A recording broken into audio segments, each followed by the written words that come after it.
شوف هذا موضوع انتم توكلتوا اعلاميين قدامي باش تتحاموا عليا فهمني وهذا شيء طبيعي انكم باش تدافعوا على ديسيبلين يا سيد الرئيس. انا منضبطي.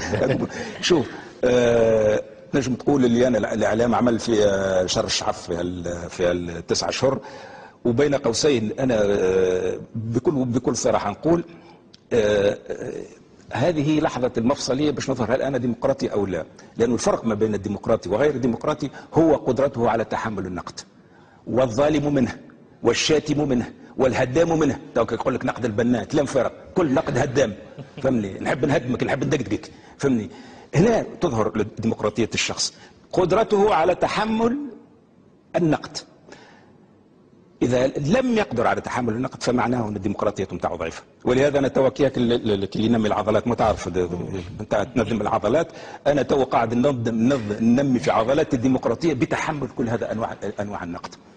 شوف النقد ضروري، والناس والإخوة أنا ألوم بعض تحملوا، ما عندكمش خيار اخر. راهو هذه المنظومه الديمقراطيه. انا ساعه على ساعه نقرا لوموند ولا نقرا كذا نقعد نضحك معنا، نشوف كيفاش هكا المسكين فرانسوا هولاند كيفاش مبدعين به في الكاريكاتور. هذه هي الديمقراطيه.